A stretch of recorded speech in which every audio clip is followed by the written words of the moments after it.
It was just a small commuter plane, buzzing back and forth from one town to another. A journey of 86 minutes, one of many that day. No one could ever have imagined that it would end like this, in drama and in death.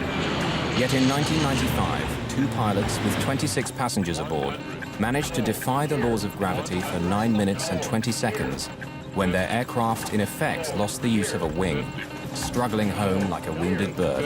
Help me hold it! Brace positions! Keep your heads down, everyone! Hold on, this is gonna be rough!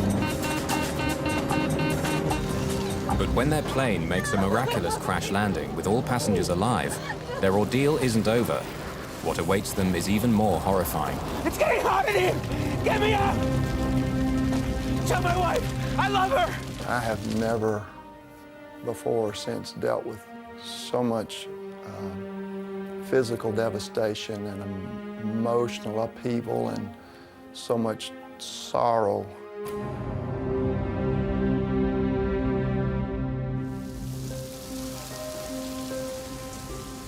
Flying isn't always glamorous. Regional airlines are like the buses of the air, trundling back and forth from one small city to another. Crews operate several flights a day, working for up to 15 hours. They face interminable ground delays and often surly passengers. If a flight gets cancelled, they don't get paid, but they enjoy their work. Atlanta Airport in Georgia has become one of the busiest in the world. It's the home of a very successful regional airline, Atlantic Southeast.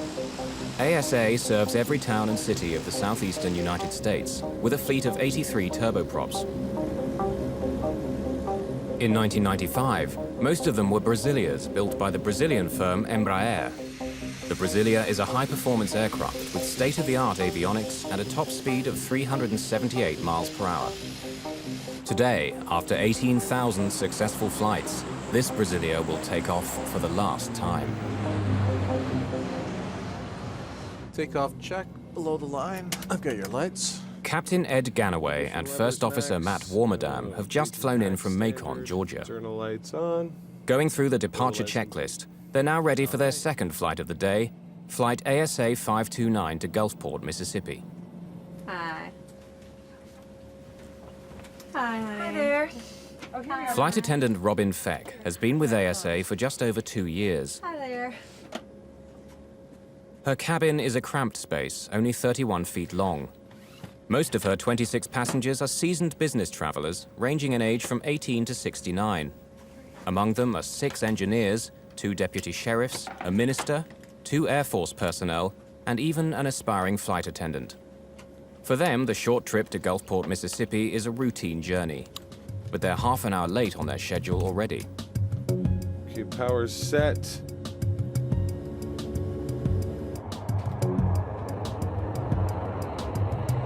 Auto feathers armed. Panels clear. Captain Ed Ganaway, who's been with ASA for 7 years, comes from a family of pilots. He's a skilled and accomplished captain. V1. VR. Pause rate. Gear up. AC 529, contact departure, fly heading 060 now. We'll see you. The 2 men have only been flying together for 4 months, but get along well. See ya.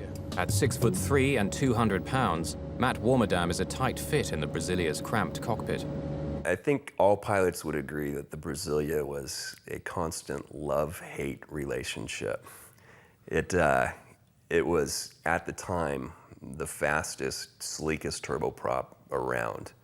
And it was also very tricky to master. The thing was built like a Sherman tank.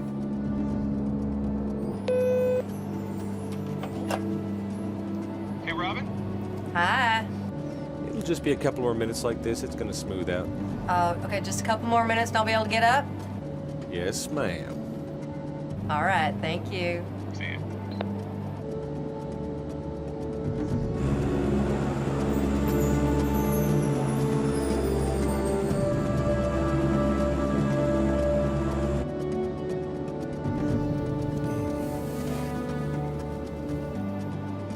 David McCorkill is a frequent flyer and works in the software business.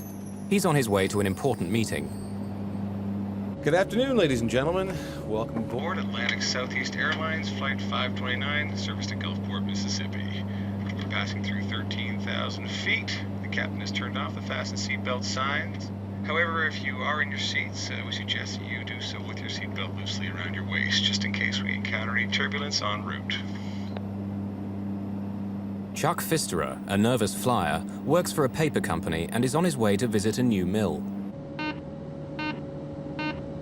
ASA 529, climb and maintain flight level 200. 200 AC 529. 20. The Brazilia, on autopilot, is climbing towards its cruising altitude of 24,000 feet.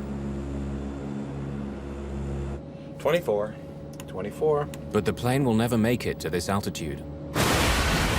Autopilot, engine control, oil. The sound of that Autopilot, was engine control. tremendous. It was as if someone had taken a baseball bat and hit an aluminum garbage can as hard as they could. It was just a gigantic crashing sound.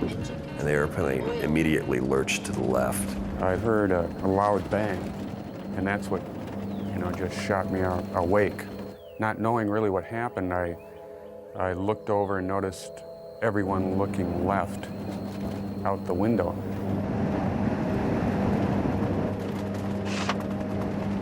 What I saw was very alarming. The outer skin of the engine had been ripped off, or as I determined later, had peeled back because of some force. I could see the components of the engine itself, and I could see fluid leaving the engine and exiting the back of the wing. Autopilot, engine Warning lights and chimes oil. go off, signaling trouble in the left engine. The autopilot trips off as a result, and Ganaway takes control of the plane. Autopilot, engine control, oil. The plane is falling 5,500 feet a minute, the equivalent of over 90 feet every second. Oil from the destroyed engine is seeping into the air conditioning pack, bringing smoke into the cabin. Autopilot, engine control, oil. Back off. Autopilot, We've got the left engine out. oil. Left power lever. Autopilot, Flight idle. oil. Unaware that the left engine is destroyed, the pilot tries to adjust its propeller to improve the plane's lift. Oil. Left condition lever. Autopilot. Left condition lever. Feather. Warmadam attempts to feather the propeller, which means changing the angle of the blades in order to minimize air resistance. Autopilot. The warning light indicates fire in the left engine. Left condition lever. Fuel shut off. No matter what Ganaway does, the plane is still pulling violently to the left. He struggles to counteract it by pushing hard to the right, using both rudder and control column. I need some help here. Autopilot, I need some help on this. oil. The force of the crippled wing pulling to the left is relentless. Without the efforts of the pilots to keep the plane stable, it would roll into a spin and spiral down into the ground, killing everyone on board. The engine has turned into a mass of misshapen, twisted metal, fatally weakening the wing's aerodynamic capabilities and dragging it down. Autopilot. The plane wants to keep turning left. The pilots must push hard right on the rudder to the limit to keep them flying straight. Engine control. Captain Ganaway is confused. Feathering the propeller has not reduced the drag. He's so preoccupied with handling the emergency, he hasn't looked over his shoulder at the damaged engine yet. Oil. You said it's feathered? Autopilot, engine Did feather. oil. What the hell is wrong with this thing? Engine I don't know. oil. For now, the pilots are focused on the plane's vital statistics: heading, altitude, speed, and the power setting of its one good engine.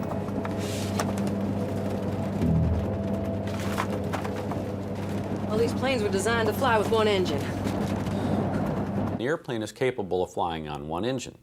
However, in the case of 529, not only do you have an engine that has malfunctioned and stopped running, but now it is broken from its normal mounted position and canted, which creates a very increased or dramatic aerodynamic effect on the airplane. Let's close these. Oh, sir, you don't need to be looking at that. My reaction was, the hell with you. If I want to look out the window, I'm going to look out the window because these are the last moments of my life. Whoa. It's all right. That's just what turbulence feels like with one engine. Are we gonna make it? Oh, sir, of course we're gonna make it. How can the plane fly like that? Well, these planes were designed to fly with only one engine. We're not gonna make it. What was important wasn't the conversation between the two of us. I think that it was what was in our eyes. I think that she knew that I knew that this was a huge problem and that it probably wasn't going to be something that was going to end without tragedy. Autopilot. The pilots have managed to slow the plane's catastrophic rate of descent, but not halt it. In fact, the airspeed has actually increased to 224 miles per hour. Captain Ganaway is puzzled. He's flown a Brazilia on one engine before and landed it without difficulty. This plane has something very wrong. Atlanta Center. AC 529 declaring an emergency. We've had an engine failure. We're out of 14-2 at this time. AC 529, roger. Left turn direct Atlanta. Flight 529, now flying over Alabama, makes a left turn back towards Atlanta. But the airport is almost 58 miles away. Will they make it? The plane has begun to descend again and at breakneck speed. Warmerdam cancels the master caution warning, finally silencing the plane's alarms. Captain Ganaway experiments with his controls, trying everything. Suddenly, the nose of the Brazilia lifts up and the plane's speed slows to 186 miles per hour. AC 529, say altitude descending to? We're out of 11,600 at this time. AC 529. All right, it's getting more controllable here. The engine. Let's watch our speed. For the first time since the crisis began, the pilots can now turn their attention to the passengers. Trim completely here. I'm gonna tell Rob what's going on. Hi. Okay, we had an engine failure, Robin. We declared an emergency. We're diverting back to Atlanta. Go ahead and brief the passengers. This will be an emergency landing back in. All right, thank you. Feck hasn't told the pilots what she's seen of the destroyed engine. She assumes they already know. AC 529, can you level off or do you need to keep descending? The plane is descending again at about 3,000 feet a minute. Ganaway suddenly realizes they won't make it to Atlanta. We're gonna need to keep descending. We need an airport quick. Okay, we're gonna need to keep Descending. We need an airport quick. roll the trucks and everything out for us.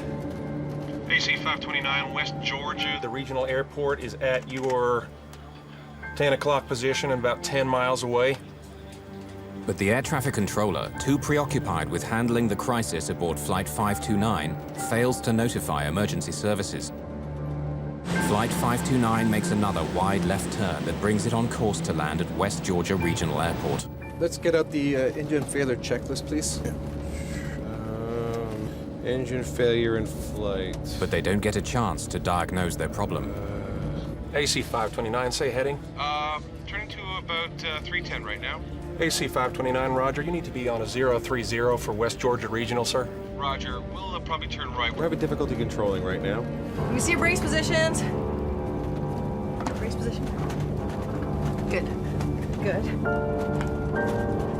Ma'am, will you accept responsibility for opening the door when the plane stops? No, okay.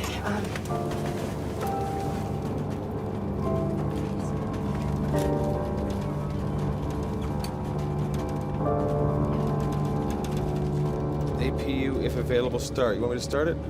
We gotta bring this thing down. Put that off. Bring the ice off. Caution. Caution. AC 529, say your altitude now, sir. Out of 7,000, AC 529. Trim, fail. Trim, fail. Oh, good start. AC 529, I missed that. I'm sorry. We're at a 6.9 right now. AC 529. Okay, it's up and running, Ed. All right, go ahead. Caution. AC 529. West Georgia Regional is your closest airport. What kind of runway they got? Yeah, what kind of runways? West Georgia Regional got? West Georgia Regional is... It's 5,000 feet. And is asphalt, sir. Okay, now I want you to remove any pens or sharp objects from your pockets.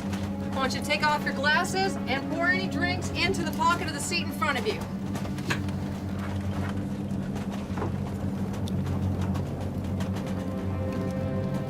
we had to put the drinks in our pocket in front of us. I think that shook a few of us. And I kind of noticed it wasn't going too well, but most folks on that flight were business folks that flew real frequent. So, you know, there was no screaming or panicking of any sort. Based on the fact that I was going to die, I dealt with it in the best way that I could, which was just to try to absorb it, accept it, and deal with it. Come on, practice. Take your seatbelt off and on, okay? That's it. Okay, if there's smoke and the door in front of us is blocked, you gotta get down on your hands and knees and crawl to the back, okay? So count the rows. We gotta get out of the 5th row.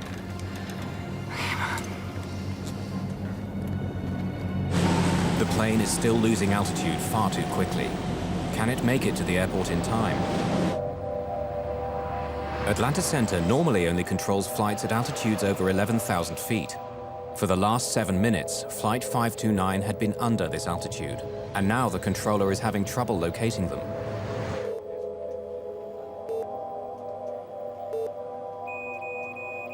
AC 529, I've lost your transponder. Say altitude. We're at a 4.5 at this time. AC 529, I've got you now, and the airport's at your... Say you're heading now, sir? We are heading 080. Roger. You need about 10 degrees left. West Georgia Regional Airport is only 8 miles away, beneath the clouds. 2 minutes flying time, but they're not sure they can keep airborne that long. I'll tell you what, let me put you on approach. He works that airport and we'll be able to give you more information.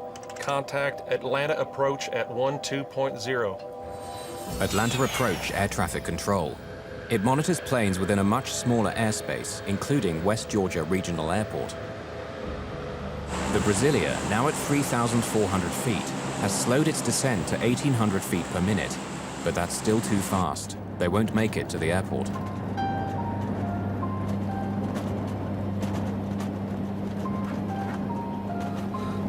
On some passengers' faces, looks of despair.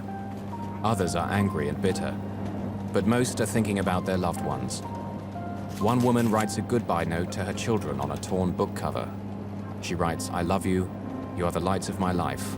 Always, Mommy."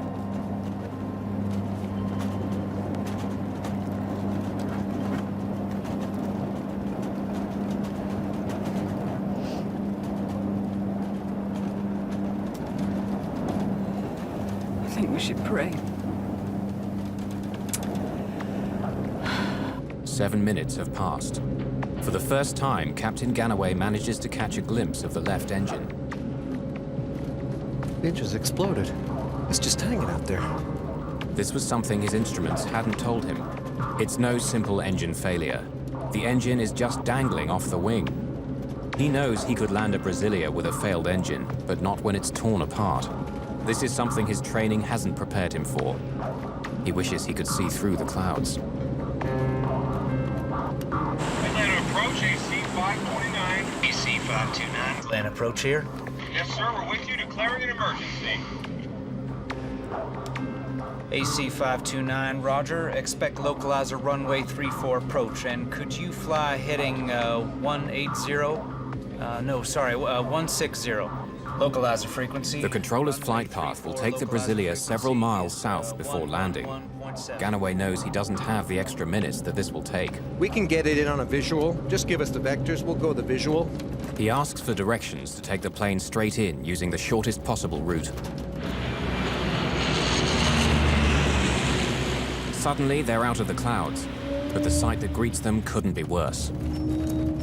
In front of them, no airport, only forest and villages. Captain Ganaway, who never stutters, does now. Single engine checklist, please. Where the hell is it?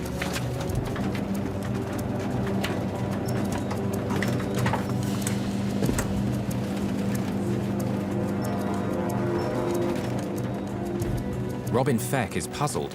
6 minutes earlier, Warmerdam had told her the plane was turning back to Atlanta. But all she can see now is Georgia countryside. Word of 1900 at this time? We're below the clouds, tell them. You routed 1900 now? Yeah, We're VFR at this time. Could you give us a vector to the airport? Turn left. Fly heading 040. Bear, the airport's at your about 10 o'clock and 6 miles, sir. Radar contact lost at this time. The plane's low altitude shocks the controller. 1,900 feet. Only a minute earlier, it had been at 3,400 feet. The descent is far too fast. Remember, brace yourselves. And once we get out to where we're going, wait till the plane comes to a complete stop before we can get out. Okay, brace positions, please. Brace positions. Sir, heads down, please. Robin Feck, too preoccupied by the safety of her passengers, looks out of a window and suddenly sees the tops of the trees. She has but a few seconds left to strap herself in her jump seat before impact. Brace positions. Keep your heads down, everyone. Hold on, this is gonna be rough. The airport is only 4 miles away, but too far for the crippled plane. The pilots have to attempt a crash landing in a field. Help me hold it. Over there.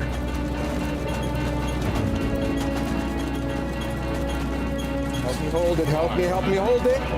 Here, 500. Here, 500. The plane's altitude voice alarm sounds, warning the pilots that they're flying too close to the ground without their landing gear lowered. Fucking land the plane! The pilots will attempt to land on the plane's belly.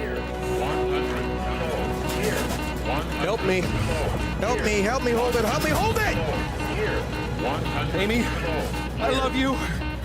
These are the last words on the cockpit voice recorder. The plane is flying at 138 miles per hour and only seconds away from impact. 50, here, 40, here, 30, here, 20, here.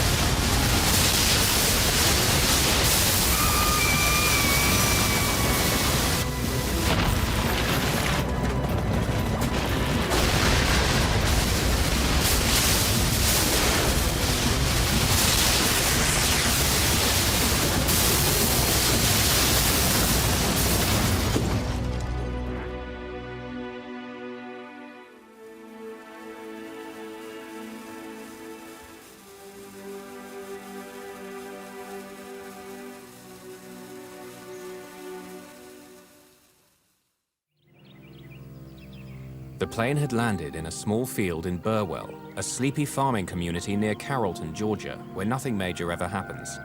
Many neighbors witnessed the plane coming down. Bill Jetters and his wife lived in this house at the end of this field, angled directly in the plane's path. My wife was sitting at the kitchen table reading, and she said, "Bill, we better get out of here because the plane's going to hit the house." So about that time it started stopping. I said, "Well, you call 911 and I'm going to see if I can help at the plane." Emergency? Yes, we have a plane crashed in our backyard. A plane crashed? Yes, somebody out here currently. 8 minutes had passed since First Officer Warmerdam had declared an emergency and asked Atlanta Center for rescue vehicles to be alerted. But the controller hadn't passed on the message. Minutes would make the difference now between life and death. The local emergency services responded quickly, but were still many miles away.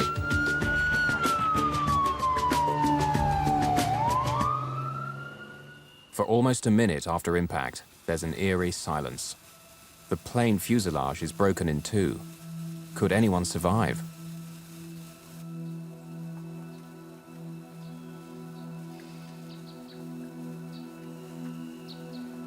As the dust settles, all 29 people on board are miraculously alive, with only a handful seriously injured by the impact.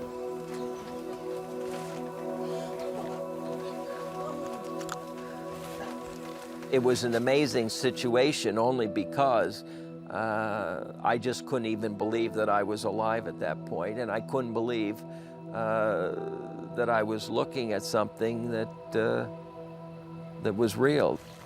But a new disaster is gathering. Fuel from the shattered wing tanks is pouring onto the ground.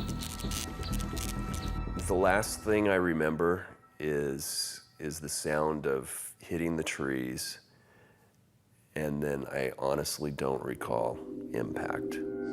Captain Ed Ganaway has been knocked unconscious by a blow to the head during the impacts. When First Officer Matt Warmerdam regains consciousness, he realizes they're stuck. The cockpit door is jammed, and smoke is slowly seeping in. He reaches for the emergency crash axe. The cockpit window is the only way out. The next immediate thought I had was, now we're going to blow up. So get out of there. It was burning, you know, right in the opening. You know, so I just jumped over. And I headed towards the opening, and I walked out of the aircraft, and I walked away from it. The sparks ignite the fuel vapors, creating a blazing fire. Within seconds, the fire spreads to the fuselage. In the rear section of the plane, the passengers are now trapped by flames burning at 1800 degrees centigrade. They can hear screams from the field outside, where some passengers are already suffering from terrible burns. To escape, they too have to run through the fire, not fall in it, hoping for the best. I turned back and I looked at the aircraft, and what I saw was that the opening that I had come through was basically fully engulfed in flames, and that the people that were exiting the aircraft were all on fire. Some of them would, you know, roll in the grass to try and put the fire out, and sometimes that made it worse because there was spent or spilt fuel, and then they would get even more ignited. And the whole situation got uglier and uglier in the sense that you would all of a sudden see people with their clothing burned off. You would see people with red skin that you could see was burnt. You could actually see some people whose flesh was like dropping off of their bodies or their faces. It was just a horrible situation that was taking place, and it was getting worse and worse.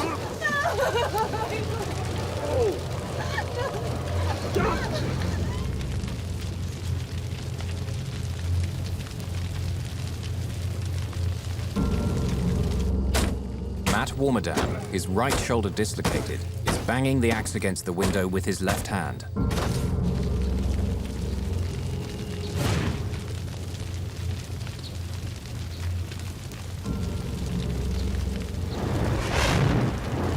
Person's clothes were on fire, and she was on the ground. I think it was a woman. She was on the ground, and Robin said to me, she says, take off your shirt, take off your pants, try to beat the flames out. And I did that.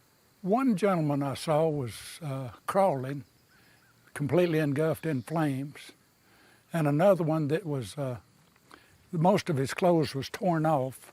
Now, whether they got torn off in the crash or he tore them off himself, I don't know. I helped him away from the airplane and brought him up towards my brother-in-law's house. And all he had on was his shorts, and his skin was, excuse me.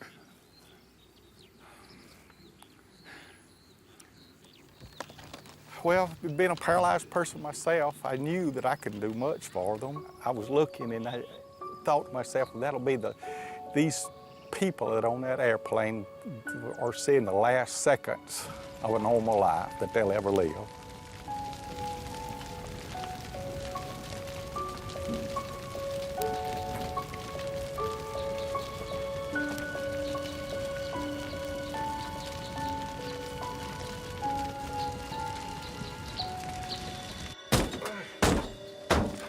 Aircraft glass is much thicker than what you would see on like an automobile windshield. It's several different composite layers that have been temper treated together to make it a very, very tough surface. And with each swing of the crash axe, I was only able to chip away a small piece of glass. I need some help! I really did feel kind of alone there. I'm looking around left and right, and there's no other fools that close, you know, at that second. But even though passenger David McCorkle believes that the plane might blow up at any second, he goes to Matt Warmerdam's rescue. Can you help me? I haven't got enough room inside to swing it. Where should I hit? In here. Hang on a second, hang on, I gotta get some air. The oxygen cylinder in the closet behind the co-pilot's seat punctures. It'll make the cockpit fire much worse. Okay. Go ahead. Okay.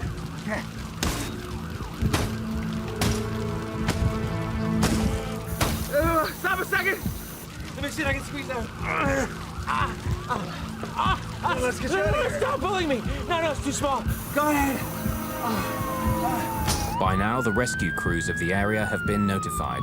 Firemen, police officers, paramedics, all are hurriedly on their way to the crash site. Will the fire trucks arrive in time to save Matt Warmerdam before the cockpit gets engulfed in flames? David McCorkle is exhausted trying to break the strong glass.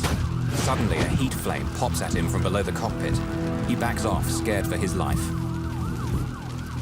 You aren't gonna let me die, are you? He has children, and he must think of them as well. How can he sacrifice his life for a man he does not know? Now more determined than ever, he bangs even harder and faster. Then suddenly, the weakened axe head flies off.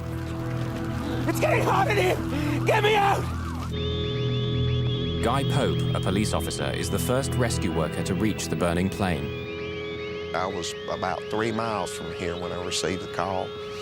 And about halfway here, I could see the smoke, pretty heavy smoke. And I got out of the car and I ran up to the plane. And when I went around the nose of the plane, one of the passengers handed me a hatchet and said that the pilot was inside.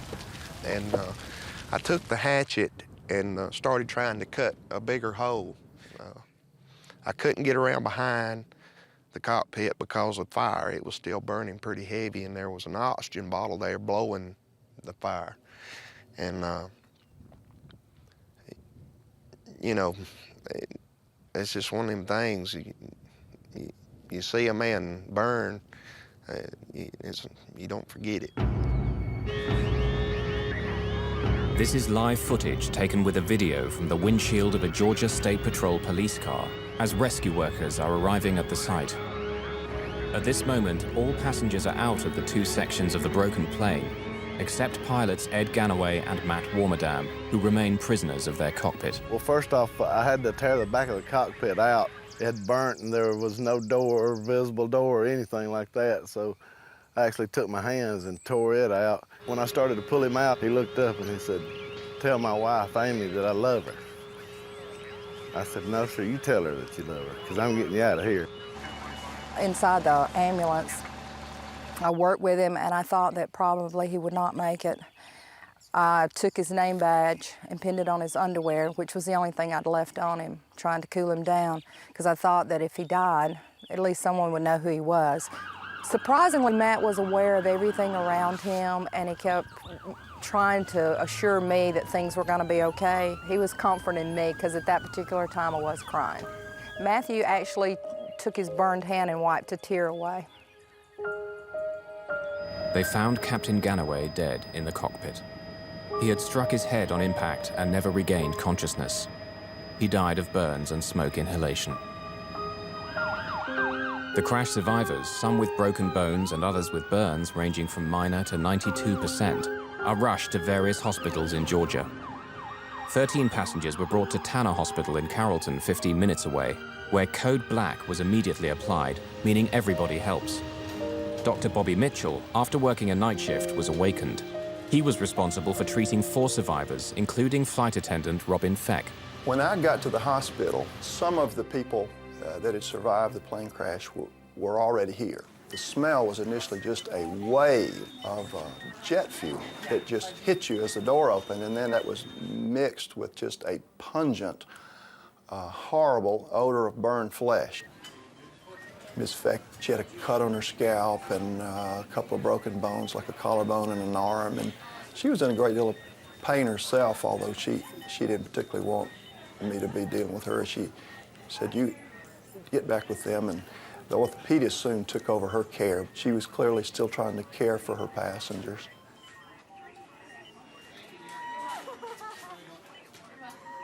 When a patient suffers a severe burn, the skin is violated, and the skin really is the major part of your immune system. So people that have been horribly burned, that initial defense is violated, and infectious organisms harmful to the body can very easily get in, and your immune system can just handle so much. When they are able to survive for a period of weeks, it is not uncommon for them to die from other organ failure, which is what happened to a lot of the people that were on Flight 529. I have never before or since dealt with so much physical devastation and emotional upheaval and so much sorrow and horror and sadness in one place at one time than we did on that day in this little small town hospital. After a long day treating the horribly burned passengers and witnessing the courage of some of them, Dr. Mitchell was asked to assist the autopsy on Captain Ed Ganaway. I looked down at him and kind of put my hand over on, I told everybody, I hope wherever his spirit is that he knows what a good job he did. And I just said, you know, you're the hero. I hope you know it, Captain Ganaway.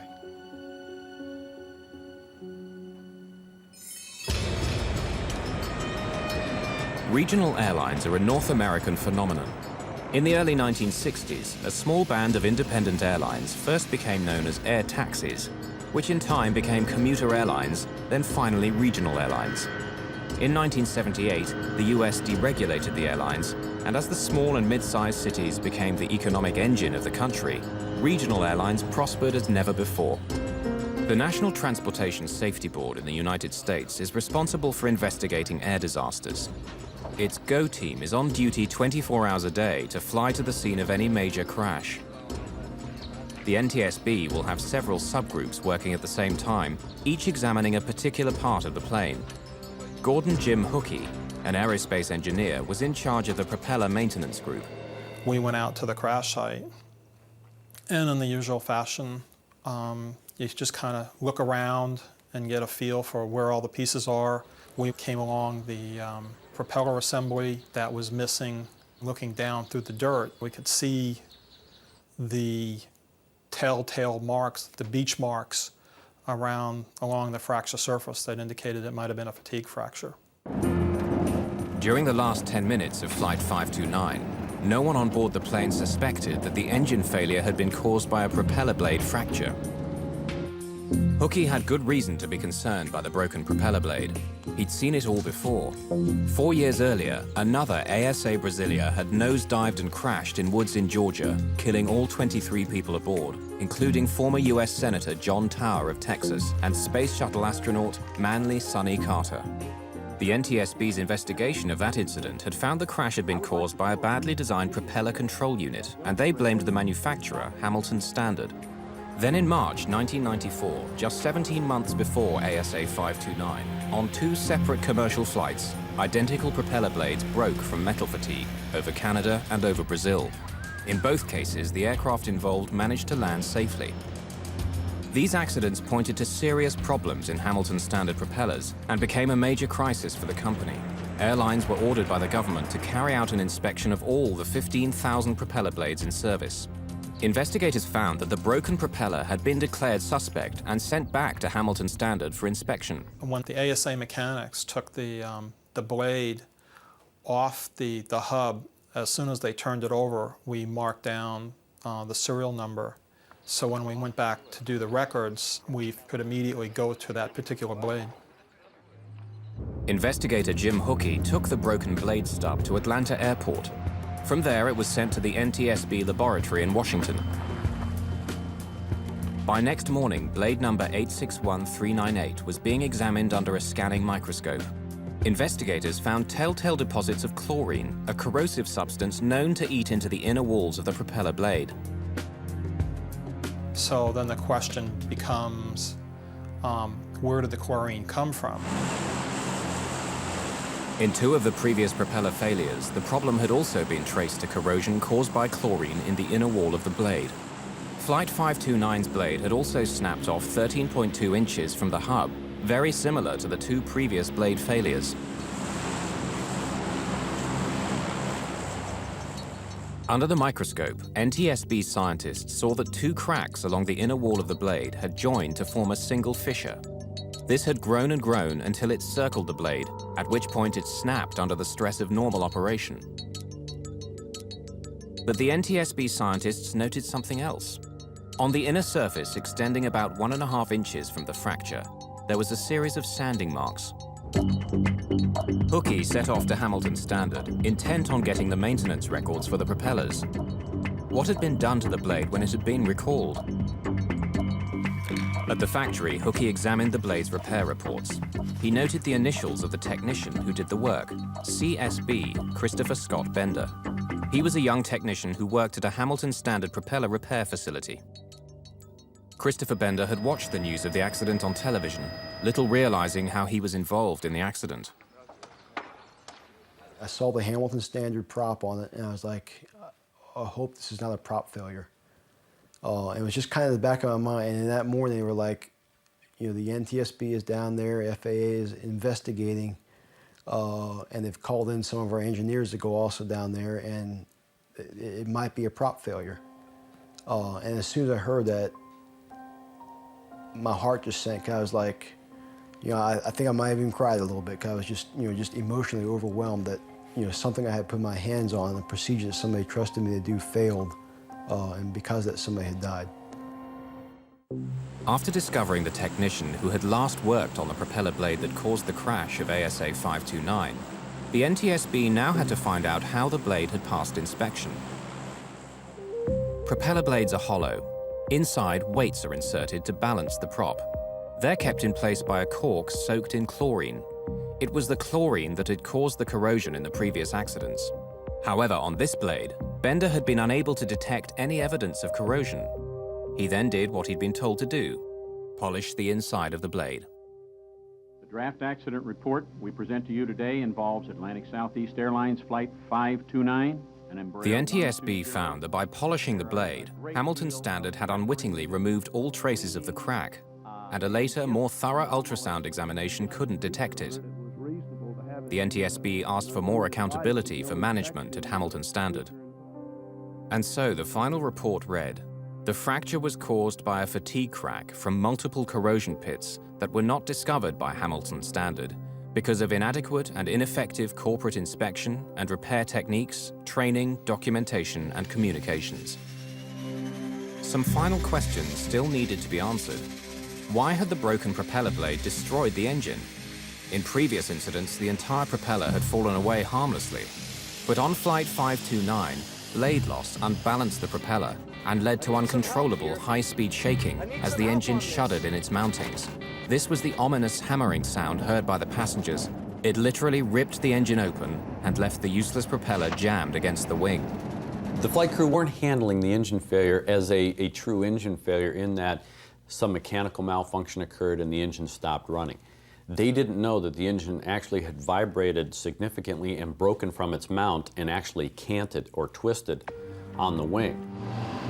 The NTSB found that the rescue services might have arrived more quickly if controllers had heeded Matt Warmerdam's request for help on the ground, given by radio 6.5 minutes before the crash. Another key NTSB recommendation was to replace the flimsy crash axe that had failed in Warmerdam's rescue with a sturdier model. Investigators praised the crew of Flight 529 for the way they dealt with the crisis, calling their reactions reasonable and appropriate. But the board could offer little advice on the one thing that had caused all these deaths: fire. The conundrum is, how do you make a fuel burn in an engine but not ignite when it's spilled? One way to reduce the severity of post-crash fires is by utilizing less flammable fuel. In 1984, the Federal Aviation Administration and NASA decided to test a new, safer fuel by staging an accident using a remote-controlled plane. Unfortunately, it was not a conspicuous success.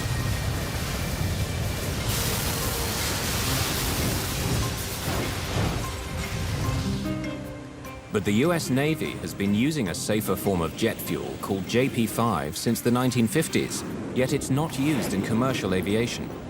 The primary reason that civilian sector commercial aviation has not gone to a lower flammability fuel is a question of availability and distribution and the cost. It costs more to produce the JP5. Everything comes down to money. What's it going to cost to develop a system? What's it going to cost to implement the system?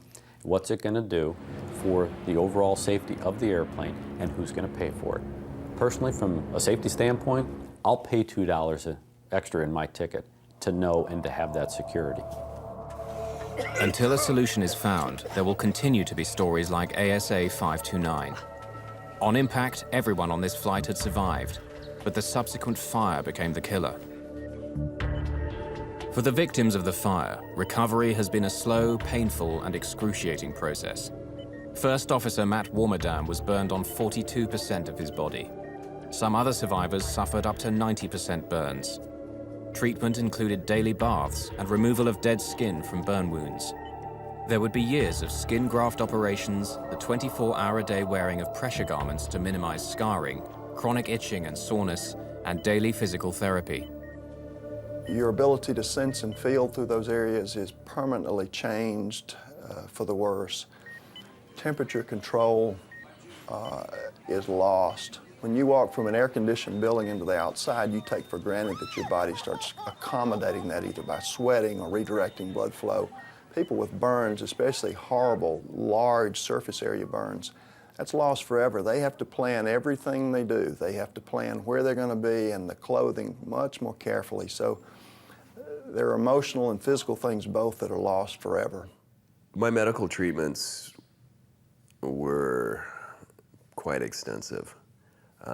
I think I honestly have lost count how many surgeries I had to go through to get back to the point where I could fly again, but it's got to be somewhere near 50, including all the skin grafting things that they had to do in the hospital and as such. Psychologically was tough in the beginning. There I was, happy to be finally starting my career as I had dreamed it from my childhood, and it was suddenly ripped away. And that was tough. There was a lot of long nights talking with Amy, trying to get over the pain and despair of all that. I did have trouble getting my life back in order. It caused me to drink more than I had before. I think at the plane crash, it just took the last bite. And I stayed in the fire service for a while after that, but my heart was never in it again. I quit my job as I was a vice president of a software company, traveling a lot, making very good money. And I went to work as a buyer in Alaska. I also reconnected with my ex-wife, and we got remarried, moved down to South Carolina, and had all our kids move in with us. So, yeah, I did change my life. It helped me to kind of put a lot of things in perspective, including not only how I acted myself, but also how I treated other people. 1 year after the crash, the Military Fraternal Organization of Pilots bestowed its prestigious medallion on Matt Warmerdam for his part in saving the lives of his passengers. He accepted it in honor of the crew. Seeking closure on the trauma of the crash, residents built a memorial to the victims of Flight 529 behind Shiloh United Methodist Church, a short distance from the accident site in Burwell. You know, I wish this had never happened. I wish I could go back in time and fix it and take care of it, that it didn't happen. You know, I don't know if they believe in God or not, but I pray for them that God comforts them through the hurt that they've had in their lives. Much has changed for the company that manufactured Flight 529's propeller. Now renamed Hamilton Sundstrand, it's part of the giant United Technologies Aerospace and Defense Group. Flight 529 was the last time that one of its propellers failed in flight. Its inspection and repair process was made more stringent, in some cases exceeding FAA requirements. Since the 3 blade failures, there have been none whatsoever. Of the 29 people aboard ASA Flight 529, only 8 escaped with minor injuries. Of the 21 others who received major injuries and burns, 10 subsequently died. Flight attendant Robin Feck declined to be interviewed for this film. Still suffering from the pain and anguish of that terrible day, she's never worked as a flight attendant again. The best thing I ever could have done for myself was that day 2 years ago when I'd finished training and took the controls of a ASA plane and flew again. I stubbornly recaptured my dream. And now that I'm doing it again, it's just been a joy. It's what I do. It's what I love. It's what I always wanted to do with my life, and I'm doing it again.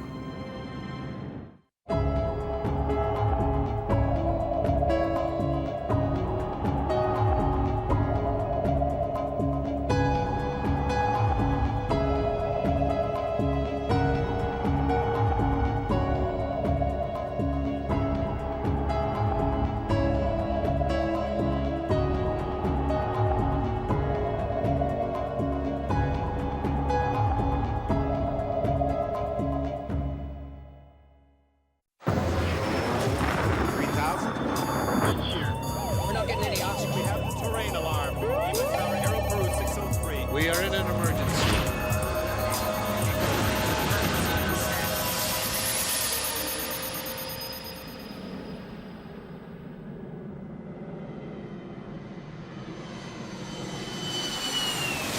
Buenas noches, senor. American 965 leaving 23... In 1995, only days before Christmas, an American Airlines Boeing 757 is on its final approach to Cali, Colombia. Cali approach, American 965. The pilots are calm and relaxed. They don't know they've made a terrible mistake. 965, 9,000 feet. They've strayed more than 10 miles off course and no longer have a clue where they are. Oh, shit! Pull up, baby. In complete darkness, the jet carrying 163 passengers and crew is heading into mortal danger. I think we knew that something imminent was around the corner. Up, baby! More! Up, up, up!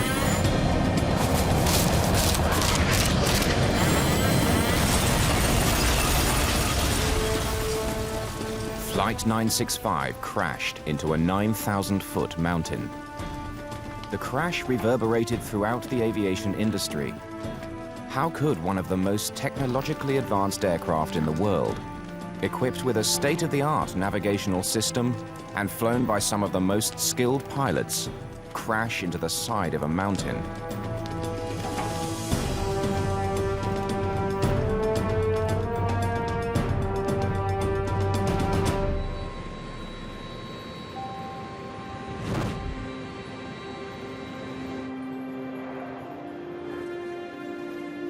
On December the 20th, 1995, American Airlines Flight 965 is preparing to depart Miami International Airport. Make our slot, but, well... Its destination is Cali, Colombia. Flight 965 is scheduled to leave at 4:40 p.m., but has already been delayed for 30 minutes at the gate to allow for connecting passengers. Surely gonna call us any second now. The Doosan's only just made it. In Miami, they tell us that we have to rush because the plane gonna leave to Cali very soon. Definitely, we were very happy because we know we're gonna fly that night. So you made it just in time. Yeah, just in time. You won't believe it. Go from New Jersey to Miami. We almost missed the flight. Mercedes Ramirez, along with her mother and father, managed to get on the flight at the last minute. We were on standby, so we weren't sure if our names were going to be called off to actually get on that flight. We heard our names and we were excited because like, yes, we got on the flight. but it's very old American. Flight 965 finally leaves the gate at 5:14 p.m., 34 minutes late. But the problems aren't over yet. As they taxi towards the runway, the tower informs them of yet another delay. American 965, stand by. Heavy seasonal traffic clogs the runways, and they're forced to wait another hour and 20 minutes on the tarmac. Ready, that's all there is to it. Waiting. And American 965. Finally, 2 hours late, Flight 965 is cleared for takeoff. 27 right. Fly the runway heading. Clear for takeoff. Merry Christmas. Cleared for takeoff. 27 right. American 965. You do a great job. Good night. Captain Nicholas Tafuri, aged 57, is in charge of Flight 965. He's one of American Airlines' premier pilots, with more than 13,000 hours of flying experience, over 2,000 of them in the 757. He'd flown to Cali only 6 days earlier. 200, the heading. Climb to 16. That's 16 American 965. At the controls is First Officer Donnie R. Williams, age 39. Although he's been flying for American for 9 years, Flight 965 is his first trip to Cali.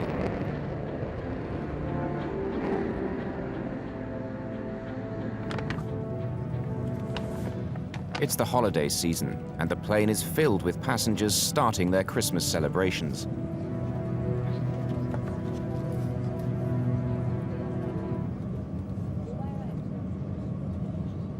Everybody on that plane was either going back home for the Christmas holidays to visit their families, so I think everybody was just happy and excited to go back. The day of the flight, December the 20th, is a very special day for passenger Mercedes Ramirez. Mercedes is a university student from Missouri. It's her 21st birthday, and this trip is a gift from her parents. And usually we spent Christmas in Kansas City at home, but they wanted to do something special, and we had never spent the holidays with our family in Colombia, so it was a big deal for us. Since we flew standby, I couldn't sit with both my mom and my dad all in one row, so my mother and I were seated next to each other. I was by the window, she was in the middle, and then there was a passenger who was about my age who was in the aisle seat, and then my father was in another row behind us. And so nothing out of the ordinary at all. Just a normal flight. 19-year-old Mauricio Reyes is sitting beside Mercedes' mother. Reyes is a student at the University of Michigan.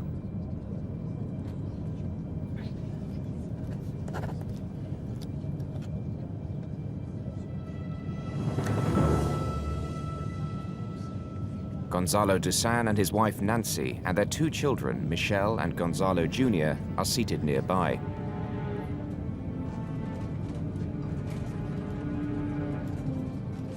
We were very excited because the first time, we're going with my family to pass, Christmas over there in Cali.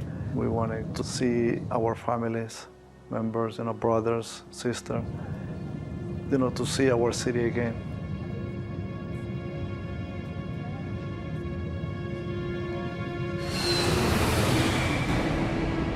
Two 2 hours and 45 minutes into the flight, the plane is cruising at an altitude of 37,000 feet and on a pre-programmed flight path heading towards Cali's airport. 36 miles.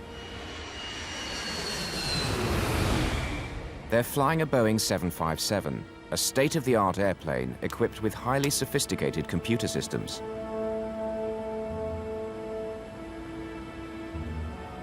When programmed with the appropriate data, the onboard computer, known as the flight management system, can control the aircraft from takeoff to landing. It can be a pilot's best friend, or in the case of Flight 965, their worst nightmare.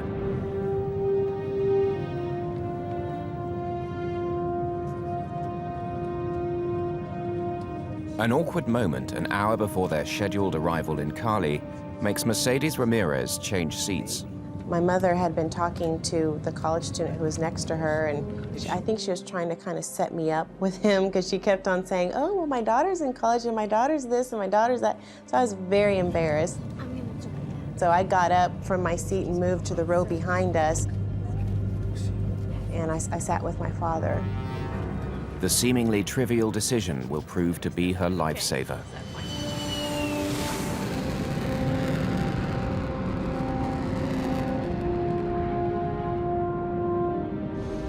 It's a clear, moonless night with visibility more than 6 miles. And that's just how it works. That's our scenario. But Captain Tafuri is now getting concerned about their arrival time in Cali. Debrief, 1 hour sign in, and you can't move that up at all because it's an FAA thing. FAA regulations require a minimum number of hours on the ground before the cabin crew can fly again. The plane and its crew are scheduled to leave Colombia the following morning, but the unexpected delays in Miami means the plane may be late into Cali and not able to leave on time tomorrow. When you want descent, let me know a few minutes early in case there's a language problem, okay? Sure. Any further delays will jeopardize their return flight the next day.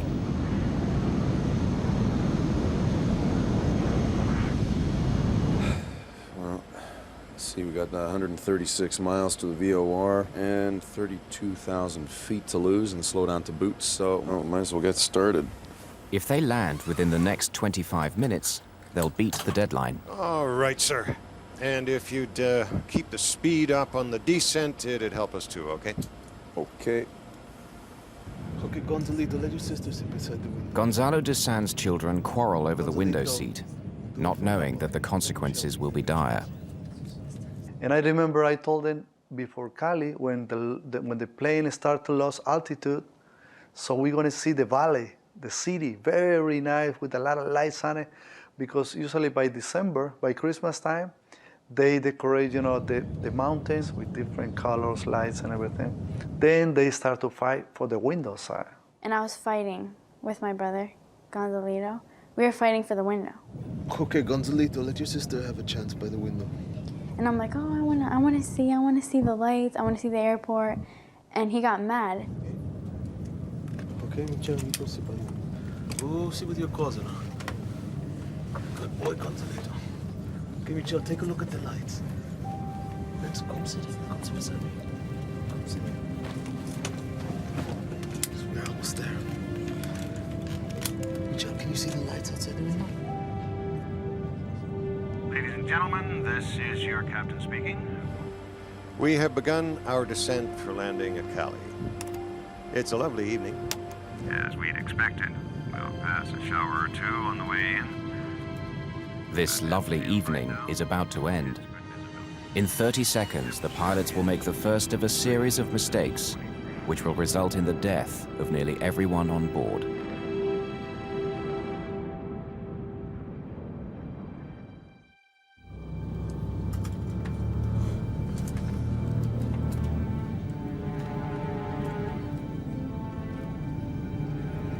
American Airlines Flight 965 is on its final descent, roughly 63 miles from Cali.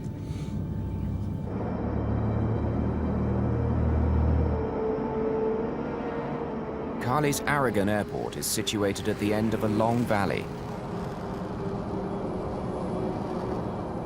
On both sides of the valley are towering mountain ranges that stretch to almost 14,000 feet. It's a formidable sight.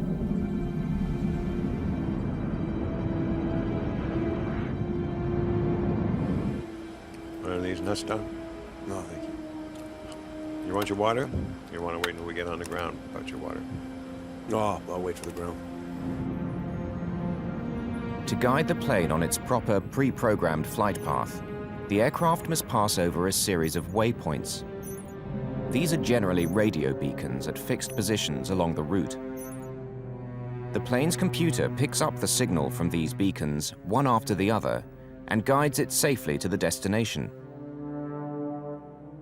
Flight 965 is now approaching the waypoint called Tulua. Tulua is a radio beacon at the head of the valley which leads to Cali. After passing Tuluá, they should fly down the valley and pass over the final waypoint called Rosso. Then they fly past the airport, turn right, and land from the south. She did really well. È molto interessante. È molto interessante, sì.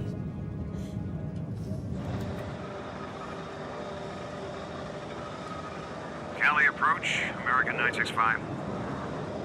American 965, good evening. Go ahead.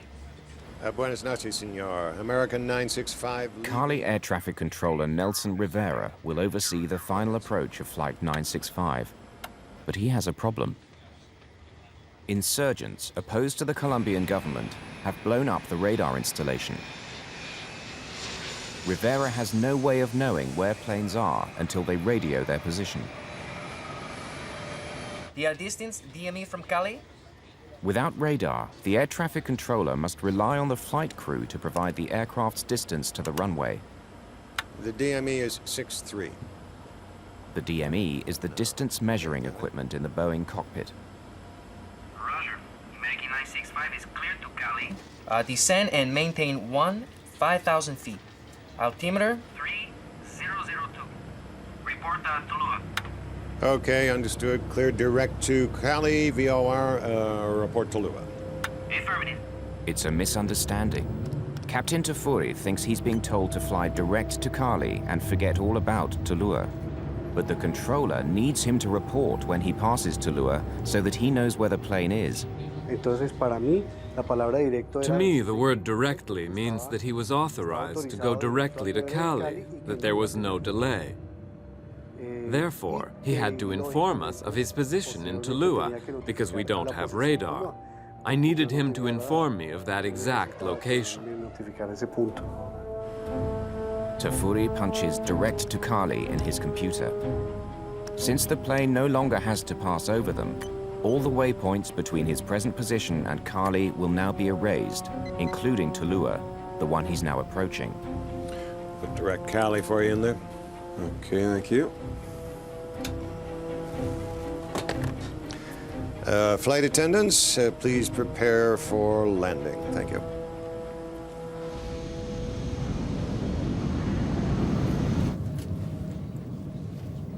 And I remember they gave us the order to put the back of the seat straight.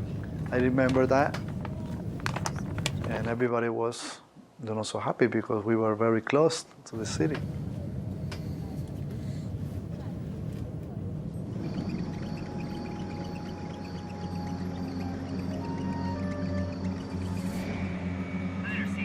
He 11 minutes before their estimated time of arrival. Go ahead, please. Sir, the wind is calm. Air traffic control asks the flight crew if they'd like to land on runway 19, You want to shoot the 19 straight in? instead of their planned approach to runway 01. Yeah, we'll have to scramble to get down. We can do it. Yes, sir. We'll Need a lower altitude right away, though. Roger. The American 965 is cleared to VOR DME. Okay. The pilots are pleased. Runway 19 is a straight-in approach from the north. They won't have to lose precious time by circling the airport. But there isn't much time. They need to start getting the plane down quickly. Williams deploys the speed brakes. The brakes are flaps on the top of the wings. When they're raised, they reduce lift and increase the plane's rate of descent. Approach runway 19. Rosso number 1 arrival. Report. This split-second decision to land on runway 19 sets off a chain of events that will end in disaster. arrival. We'll report VOR. Thank you, sir. Report Tuluá, VOR. Report Tuluá. I gotta give you a Tuluá first of all. You want to go right to Cal or to Tuluá? I thought he said the Rosso 1 arrival. Yeah, he did. We got time to pull that out. Events begin to unravel very quickly in the cockpit. The pilots have to locate the new charts for the approach to 19, enter the new route into the computer, and still fly the plane. And Tuluá 1 Rosso. Yeah, there it is. See, that comes off Tuluá. They're getting totally confused. The controller keeps asking them to report when they've passed Tuluá. But having erased it from their computer, they have no idea where it is. Captain Tafuri asks the tower if they can forget Tulua and fly directly to Roseau, their last waypoint before the runway. Can American Airlines 965 go direct to Roseau? And then do the Roseau arrival, sir. Affirmative. Take the Roseau 1 and runway 19er. The wind is calm. All right, Roseau, the Roseau 1219. Thank you, American 965. Report Tulua at 21 miles and 5,000 feet. Okay, report Tulua. The controller is still asking them to report passing the Tulua beacon. Without radar, he doesn't realize that they're already past it and are speeding down the valley towards the airport. Captain Tafuri now makes another fateful decision. Having decided that they're going to head for the Roseau waypoint instead, he punches R into his computer. The computer database responds by offering a list of more than 10 waypoints to choose from, all beginning with R. Normally, the nearest one, Roseau, would be at the top of the list, but tonight it's not. Captain Tafuri doesn't notice and pushes the execute button.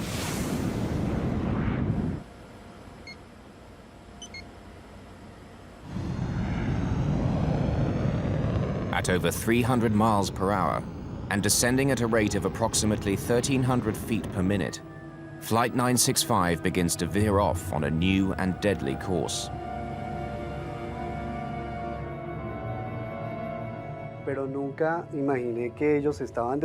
I never imagined that they were deflecting the route in addition to losing altitude. Because I didn't have radar. In the cockpit of Flight 965, the pilots are completely unaware of what they've done. They're busy studying charts as their plane crosses the mountains into unknown territory.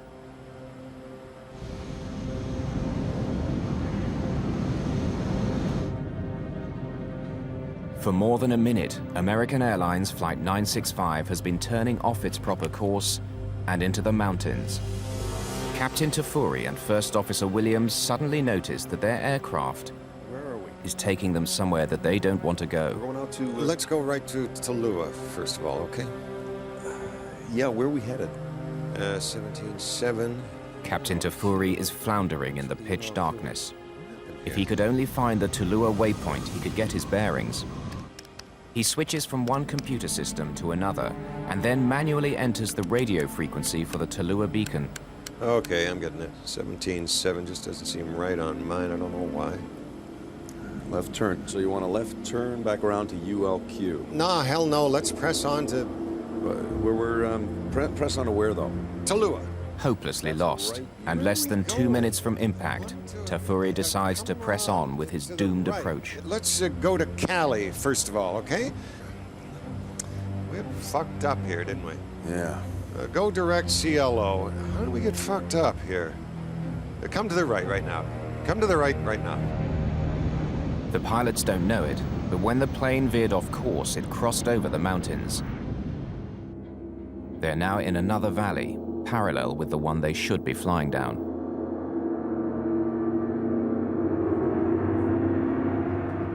Passengers are completely unaware that in less than 60 seconds, the aircraft traveling more than 210 miles an hour is going to crash. We're almost there. It's that fucking Tulua I'm not getting for some reason. See, I can't... Okay, no. Tulua's fucked up. Okay, yeah. But I can put it in the box if you want. I don't want Tulua. Let's just go to the extended center line of... Which is Roseau. Roseau. Well, why don't you just go direct to Roseau then, all right? Okay, let's... I'm gonna put that over to you. They decide to give up on Tulua and make straight for the airport. They don't realize that there's now a wall of mountains between them and Cali. 965 altitude. 965. 9,000 feet. Roger. Distance now. Shit! The plane's ground proximity warning system is telling them they're about to crash. 965, this is Cali approach. Can you hear me? Y ya no me contestó. He didn't answer. No me volvió a contestar. He never answered again. Easy does it. Easy does it.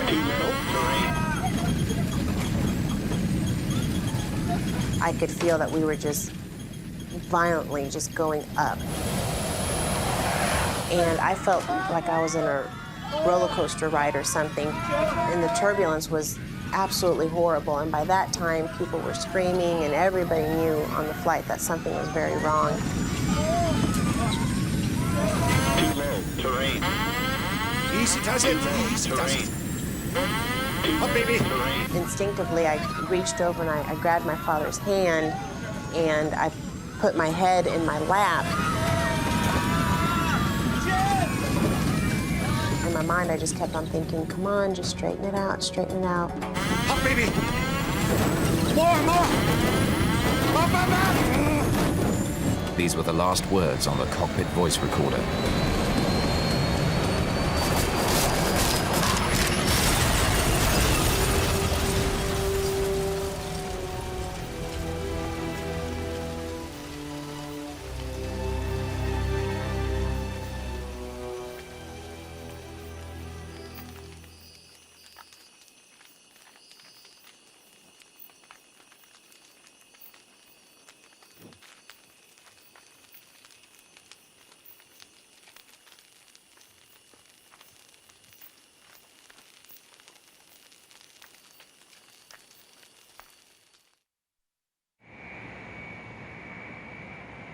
American 965, this is Cali approach.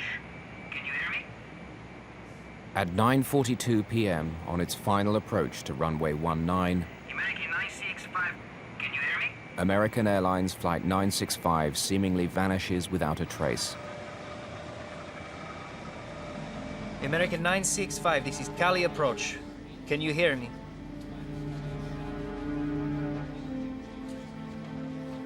Nunca me había pasado eso, era la primera vez. I never experienced anything like this before. This was the first time that I lost a plane, and the crew was not responding.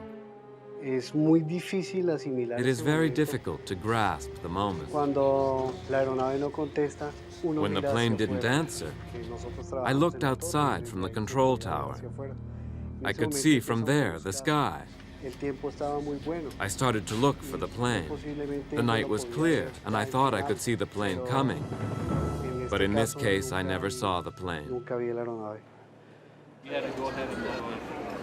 Moments after the plane's scheduled arrival, airport monitors indicate a 7-minute delay. Friends and family wait with anticipation for the arrival of their loved ones.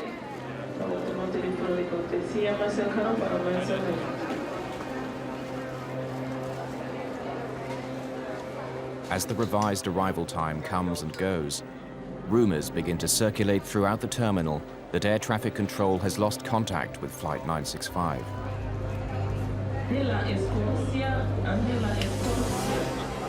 In an instant, joy turns to shock as cries that the plane has crashed spread throughout the terminal.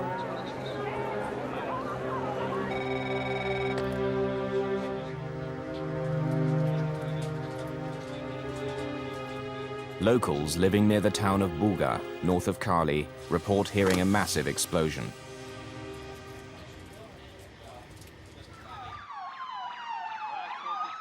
Rescue teams race to the town, which lies near the base of a local mountain range that stretches as high as 10,000 feet.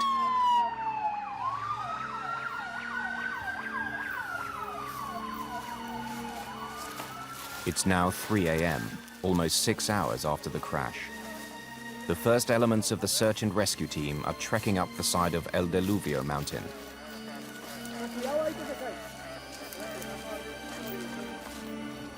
There are no roads. It's completely cut off.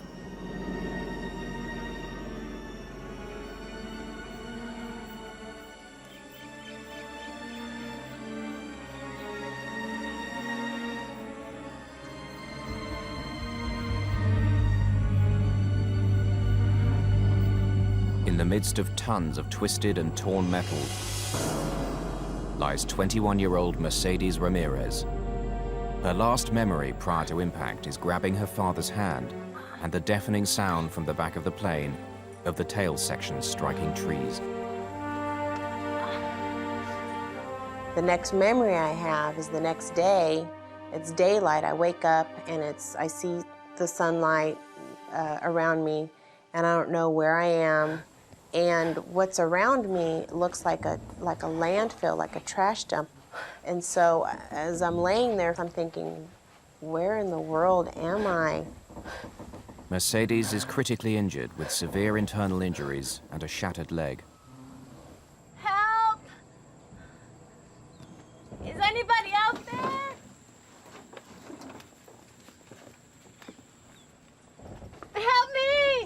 19-year-old college student Mauricio Reyes also survives the impact and responds to Mercedes' cry for help. Can you move? I can try. I'm not sure. My leg is bent backwards. Okay. Please. Okay, hold on. Hold on. Okay. Help me, please. Okay. The only way for me to get out was having to drag myself over people. And I remember this lady who I had to drag myself over, and I'll never forget her.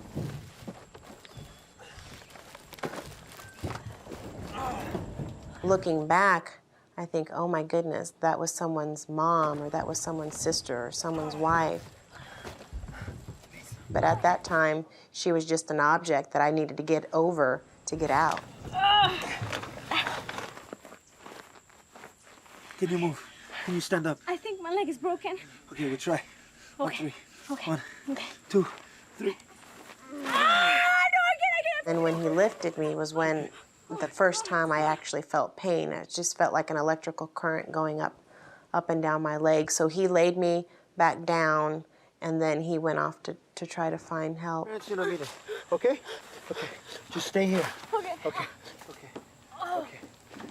Okay. Help! Is anybody out there?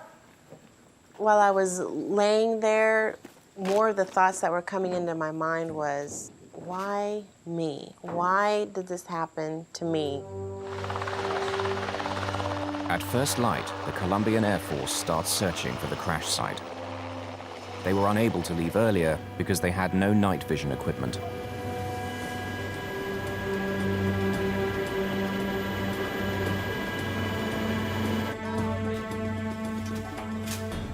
On the ground, rescue teams which had been climbing throughout the night are approaching the summit of El Diluvio.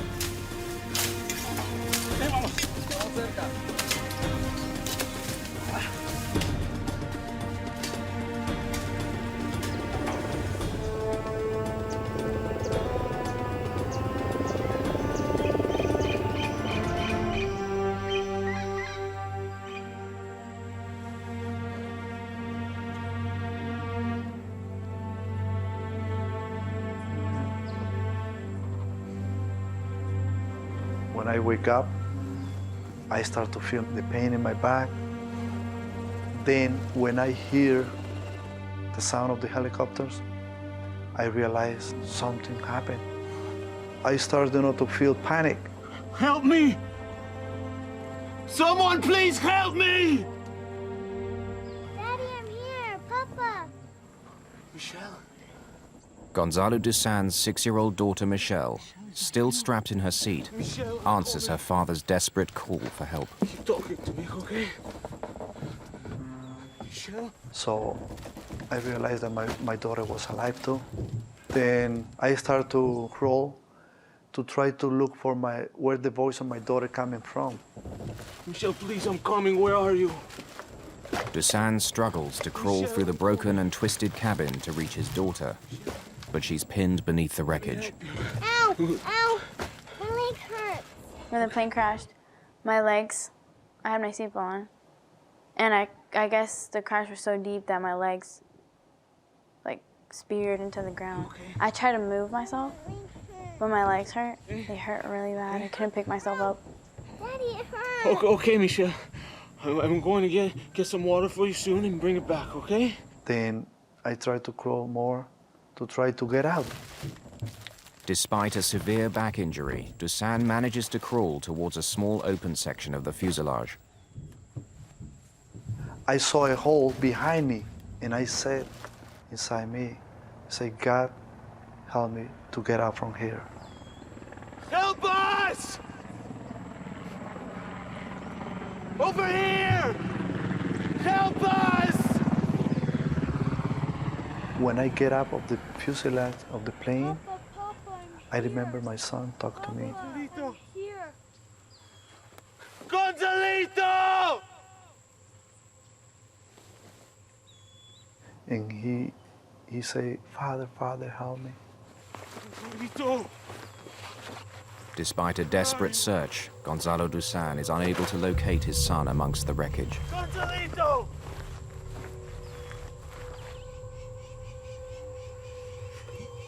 Realizing there's no way to get off the mountain by foot, the survivors of Flight 965 are still unsure if they will ever make it.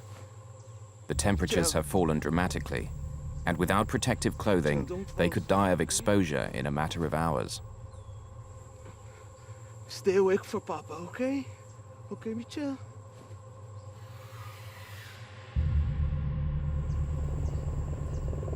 Since first light, the Colombian Air Force has been searching for the crash site without success.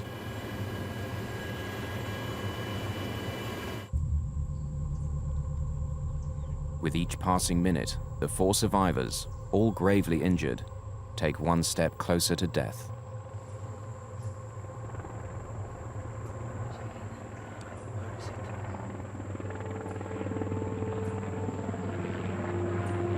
Michelle!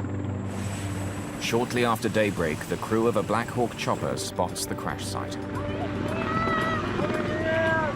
I could see the helicopters perfectly from where I was at, and even though I could see them perfectly, I didn't know if they could see me.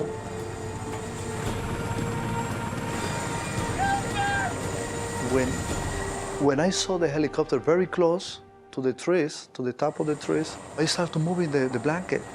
I started moving the blanket, then so I say, oh, they saw me, they're coming for us.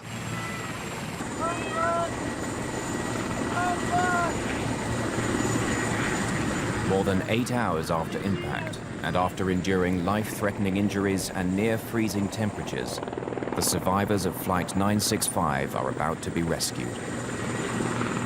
People finally know that we're here, and they're finally here to rescue us after so many hours of being stuck on that side of that mountain. So seeing them was one of the greatest things ever.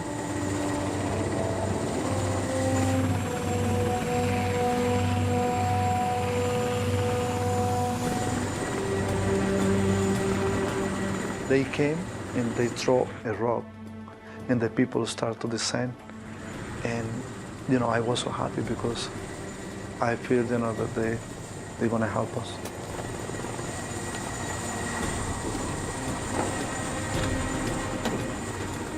The first thing I told them, my son is alive. My son is alive, but I don't know where he is. Help me to find him, please help me to find him. And my daughter is alive, I told them. She's inside the fuselage. As the rescue team divided up, one went into the fuselage to free Michelle. Another scoured the site for Gonzalo Dusan Jr. Gonzalo is found hanging in the branch of a nearby tree.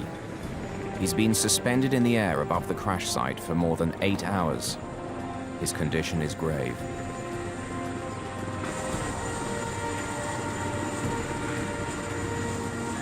Mauricio Reyes is the first to be airlifted off the mountain.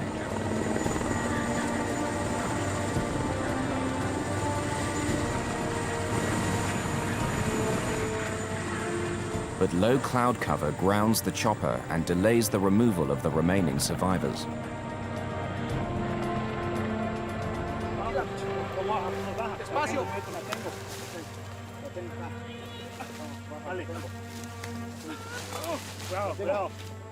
Fearing that Michelle Dusan may not survive the weight, volunteers decided to take a calculated risk. They fashioned a makeshift stretcher out of a piece of the wreckage and began to evacuate Michelle off the mountain by foot. Shortly after Michelle Dusan left the crash site, the weather clears and the remaining survivors are airlifted to a base camp halfway down the mountain and then to hospital for emergency medical treatment.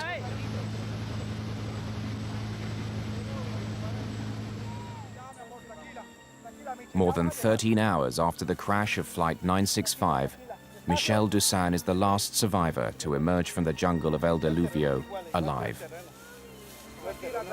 Surgeons attempt to save the life of her brother, Gonzalo Jr., but he dies on the operating table from massive internal injuries.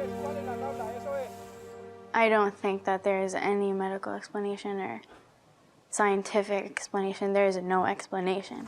That out of 159 people that were strong and like tough, that me, a little girl, a 6-year-old girl, could survive out of so many people that were so much stronger than me. I just thank God so much. Of the 163 passengers and crew on board Flight 965, only 4 survived the crash. Experts will later label the accident a non-survivable event. All of the survivors were seated within 2 rows of one another, just above the wing. Huge girders carrying the wings make this the strongest part of the plane. Despite this, Mercedes Ramirez lost both her parents on her 21st birthday. December 20th, 1995, my life changed forever and has never been the same ever since. There was 160 people on that flight who, the moment that plane hit that mountain, all their hopes and dreams were instantly lost. But for some reason, I've been given a second chance at life, and so I'm going to try to make the best of it.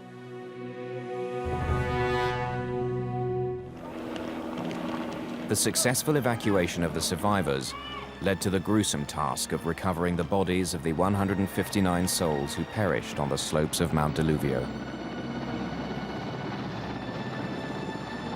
Investigators now descend on the crash site to try to find out how one of the most sophisticated airliners, equipped with state-of-the-art technology, could veer off course and crash more than 35 miles from the airport. The investigation was led by Aeronautica Civil, Colombia's equivalent of the FAA. Assisting the Colombians were investigators from the U.S. National Transportation Safety Board, including Dave Ivey. The wreckage and debris report indicated that the airplane actually impacted the eastern side of the mountain as it was trying to proceed back west to get into the valley. And the main body of the wreckage cleared the mountain top, or the ridge, I should say, and landed over on the western side, which is inside the valley area. Also following the investigation was Dave Simon, an airline captain who knew the Cali approach well. In the days that followed the crash, the industry was shocked. They were shocked because they didn't know how could a sophisticated airplane like the 757, flown by a well-respected international carrier like American Airlines with well-trained crews, get so far off course. Nobody could figure out how did it happen, why did it happen.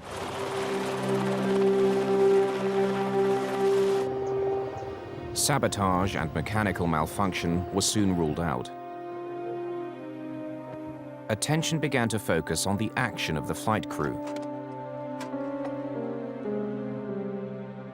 The discovery of the black boxes enabled the investigators to follow the final moments of American Airlines Flight 965.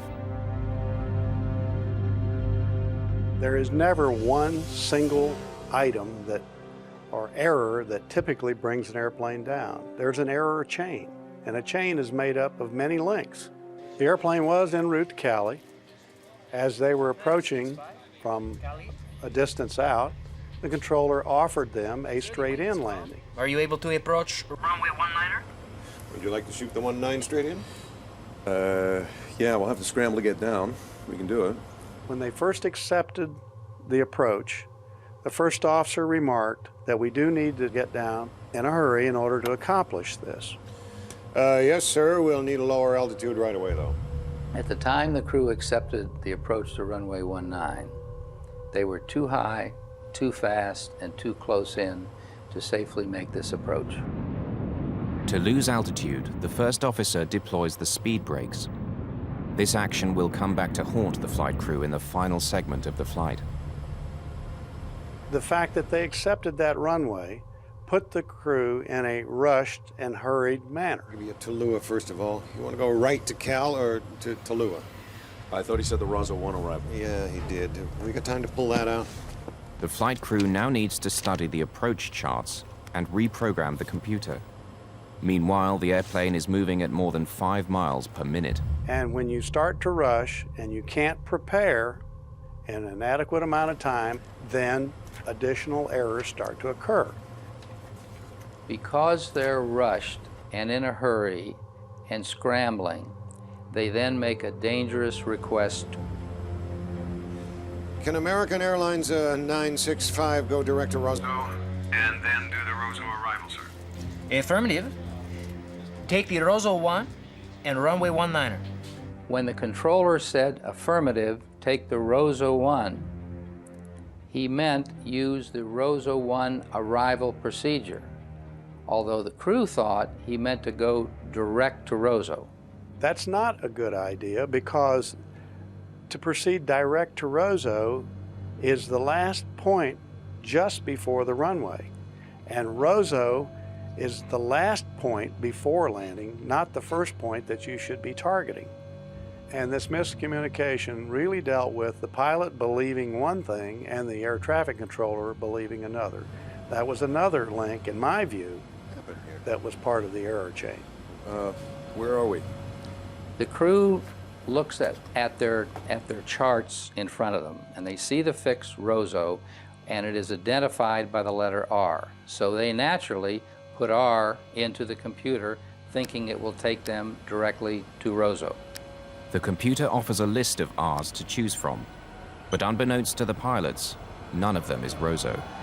Habit has shown, and the system is designed to place the one that is closest to your airplane first. And so here was an R that showed up first, and he selected that. A map display in front of the pilot shows the proposed course to the waypoint he selected. It will take the plane left into the mountains. According to American Airlines procedure, prior to executing an input such as this to select the R, you confirm with the other pilot, does this look correct to you? 965, 9,000 feet. This clearly was not done. If it had been, they would have seen a dotted line showing a provisional path from the nose of the airplane, turning and going back to about their 7 o'clock position. Captain Tafuri hastily presses the execute button. In aviation, we call that fast-fingered Freddy. When you don't confirm anything, you're in a big hurry to punch something in the computer, and you don't confirm where it's really going to take you. Yeah, it's a left turn. Yeah, I gotta identify that fucker, though. Unfortunately, the crew does not know that R stands for another fix that is 132 miles away behind them at about their 7 o'clock position, and that's where the airplane starts to go to.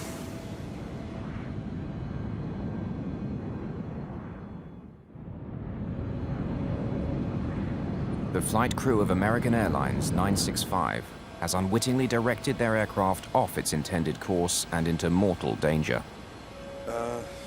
Where are we? The plane was simply doing what it was programmed to do. In this case, it's to fly to Bogota, 130 miles away. More than a minute into the turn, the pilots are unaware that the plane is flying away from Cali and is heading dangerously off course. The first officer's getting the charts out, the captain's getting the charts out, they're trying to tune radios. No one's flying the airplane, no one's watching what happens, and they assume that the automation is going to take care of them. Sometimes it will, but in this case it didn't. Where are we? We're going out to... Let's go right to Tallulah, first of all, okay? Yeah, where are we headed? 17.7 ULQ. What's with the ULQ? What happened here? There's an old saying in aviation, never point an airplane someplace that your brain hasn't been 5 minutes earlier. The American 965, distance now? What did you want, sir? Distance DME? In this case, the airplane got in front of them. It was flying what was selected. And in fact, it was flying beyond the pilot's recognition of where it was supposed to be traveling. The pilots had lost what's referred to as situational awareness.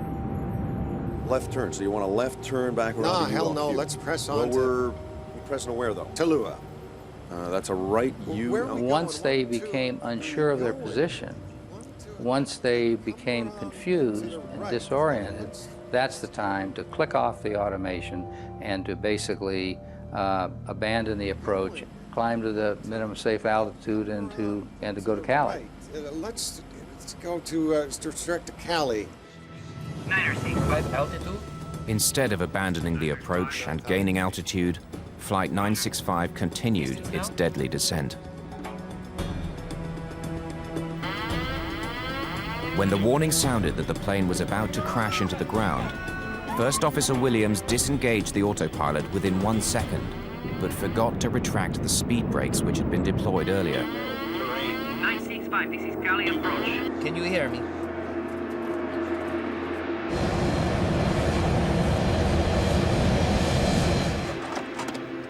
According to the official report, had they remembered to lower the speed brakes, the plane could have cleared the mountain with room to spare.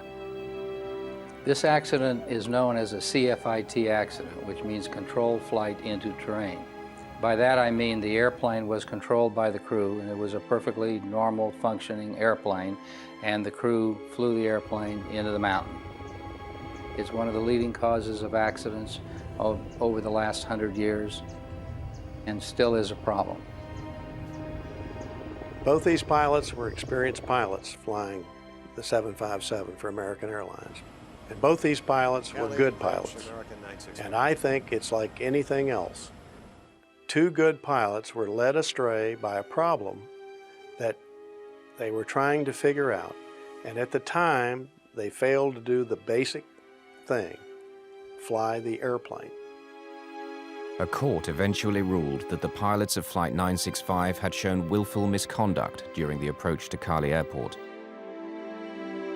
Survivor Mercedes Ramirez, who lost both her parents, continues to deal with the crash. I think this was a classic textbook case of everything you should not do when flying a plane. Hopefully it's a wake-up call to pilots that no matter how many times you've flown to a city, you just have to be alert and aware, because every little move that you make, you have the lives of people in your hands.